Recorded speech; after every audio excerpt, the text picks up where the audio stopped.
pensar como um homem. Também não quero trabalhar como um homem. Não quero agir como um homem. Não quero me vestir como um homem. Aliás, não quero ser homem. Por favor, deixe-me ser mulher. Deixe-me ser. Olá, queridas amigas, como vocês estão? Eu sou Eli Antônio Luizaga, este é o seu, é o meu, é o nosso canal, sejam todas bem-vindas. E sim, eu gosto de ser mulherzinha, eu gosto de pensar como mulher, de agir como mulher, de falar como mulher, afinal, eu sou uma mulher em toda a minha essência e eu quero ser o que Deus me projetou para ser. E baseado nisso, a autora deste livro que nós conversaremos sobre ele hoje, Elizabeth Elliot, ela escreveu este livro para sua filha em 1976, no auge do movimento feminista. A filha estava com uns 19 anos, prestes a se casar, e ela escreveu esse tratado aqui para ela. Lições à minha filha sobre o significado de feminilidade.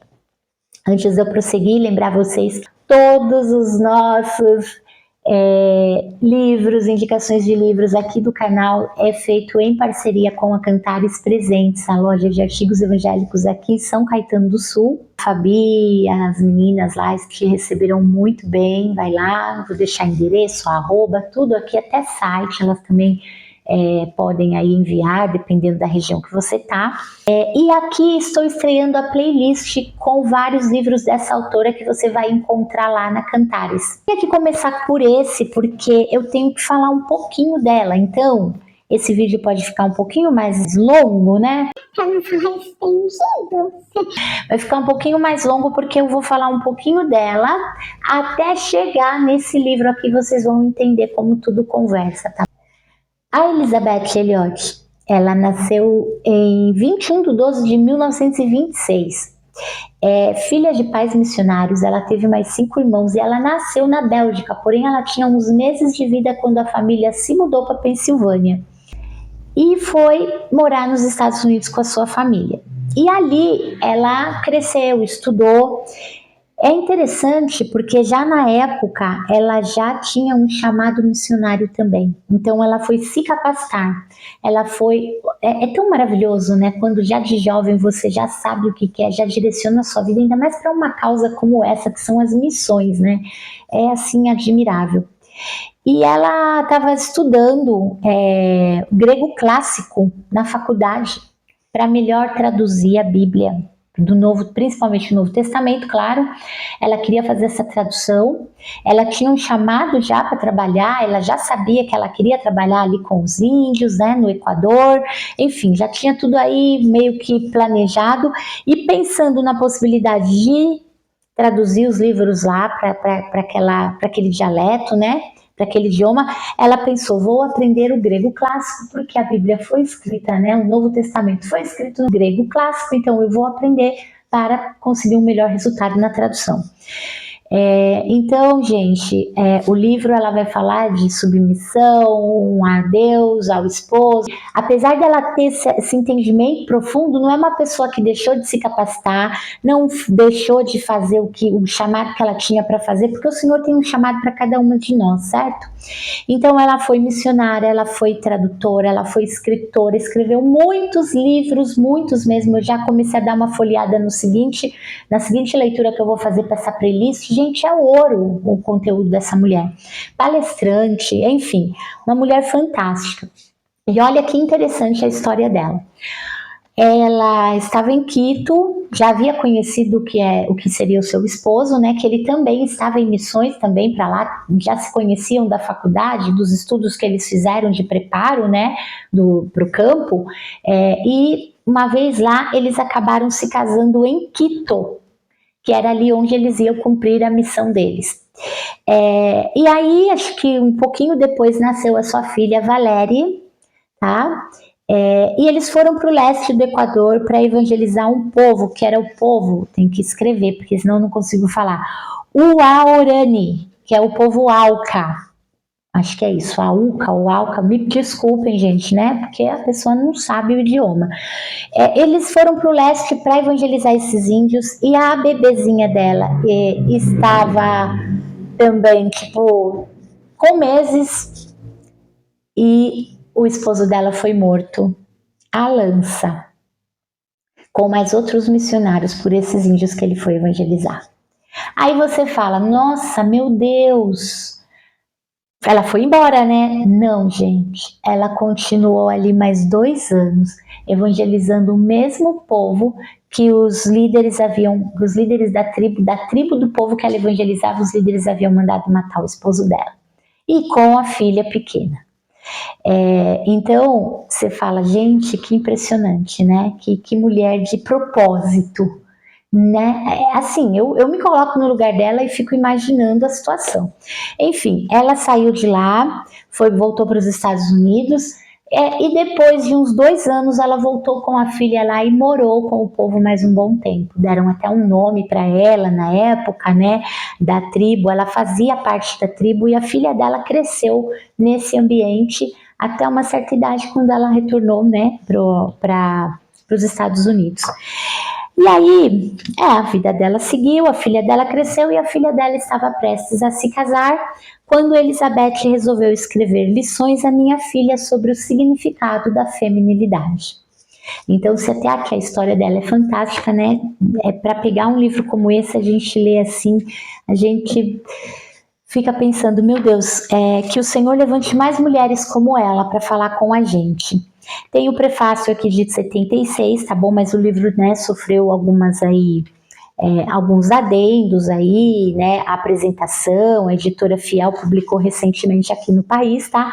Mas o livro é de 76, então eles colocam aquele prefácio e também essa nova perspectiva. E engraçado é que parece que não mudou, né? Porque foi na década em que as mulheres foram incitadas a sair de casa, a trabalhar, né? Enfim. E, gente, eu nunca justifiquei os erros dos homens, tá? Dos homens que oprimiam e que oprimem mulheres, dos homens que maltratam. Não estou fazendo apologia a isso aqui, de forma nenhuma, tá bom? Mas a bandeira que eu levanto é que se eu começo a cometer pecados e erros para rebater o pecado alheio, 2 errados nunca darão certo. Eu preciso combater aquele pecado da forma correta. E a Bíblia, ela é um arsenal pra gente, de ferramentas ali pra gente pôr em prática, tá bom? Para ser a mulher que Deus quer que nós sejamos. Então, é um livro assim que vai falar não quem eu sou, né? Quem eu sou, o que eu quero, não quem eu sou, mas de quem eu sou.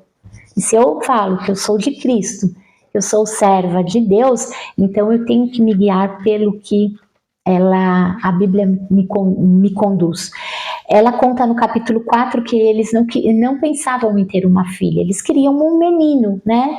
Mentalidade, né? De que o menino vai, né? Enfim, toda aquela coisa assim. Mas Deus trouxe uma menina para ela, né? Então ela explica por que uma filha e não o filho, porque Deus tinha um trabalhar muito grande, né? E Valéria foi amada no momento em que eles a viram, né? E assim, nada demais. A diferença, ela fala na diferença da criação entre o homem e a mulher.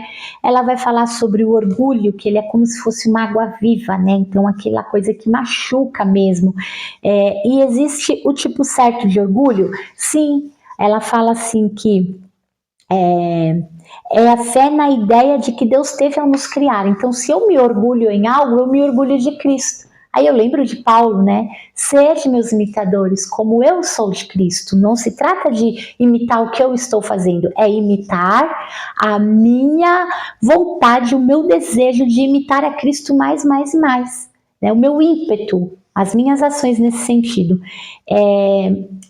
Outro capítulo, assim, o capítulo 8, eu quero até ler um trechinho para vocês, porque ela vai falar do peso das asas, ela vai trazer um pouco esse conceito de independência que nós tanto gritamos por ele, sabe? Ela diz assim, perspectivas fazem toda a diferença no mundo. Se você tiver pelo menos um vislumbre do projeto divino, e quem pode ter mais do que um vislumbre de qualquer parte dele? Então, tipo, se você tiver um mínimo desse vislumbre do projeto divino, você ficará, no mínimo, humilhada e maravilhada. Creio que uma verdadeira compreensão desse projeto também a tornará uma pessoa grata. Mas há aquelas para quem ser mulher é simplesmente um incômodo, algo que suportam por ser inevitável, mas que ignoram tanto quanto possível. Elas gastam a vida ansiando por serem outra coisa. E elas não vislumbraram ainda o glorioso que é ser quem somos. Então ela vai falar sobre a solteirice como dádiva. Se você está nessa situação, aproveite esse momento, né? Ela fala de um dia de cada vez, ela fala de paradoxos, ela fala de liberdade através do quê? De disciplina. E aí a gente não quer, a gente acha que não. Nós estamos batalhando contra quem, né? Que renúncio, as renúncias, o que eu renuncio? Se eu tomo a decisão por esse caminho do casamento, eu renuncio a todo o resto. Tudo que vem atrás, que não faz parte dessa escolha, eu renuncio, eu tenho que deixar para trás. E, gente, quantas vezes a gente se casa e a gente ainda acha que é solteira? A gente precisa ter cuidado com isso. Ela também traz umas explicações de 3 pontos interessantes. Primeiro, você se casa com um pecador, um capítulo inteiro para falar desse pecador. Depois ela fala, você se casa com um homem, um capítulo inteiro para falar desse homem. E aí ela fala, você se casa com um marido. E aí é um capítulo inteiro nessas 3 facetas do homem. Tá? O capítulo que mais mexeu comigo mesmo foi o da renúncia, né? E ela vai falar de vocação, ela vai trazer no capítulo 32 o que faz um casamento dar certo, muito bons conselhos, né? A aceitação de ordem divina, a humildade da cerimônia, criando autoridade. Ela fala de submissão, restrições ao poder, mestras de nós mesmas. Olha, de verdade, a filha dela estava prestes a se casar e ela foi lá e escreveu essa obra para ela, em 1976. Eu super aconselho, tá bom? Leiam e me contem. E se você já leu, ou se você tem alguma literatura parecida para me sugerir, enfim, qualquer coisa que você queira colocar aqui, trazer uma pergunta, uma questão, deixa aqui nos seus comentários, que vai ser um prazer responder vocês, tá bom? Um beijão, fiquem com Deus e até a próxima.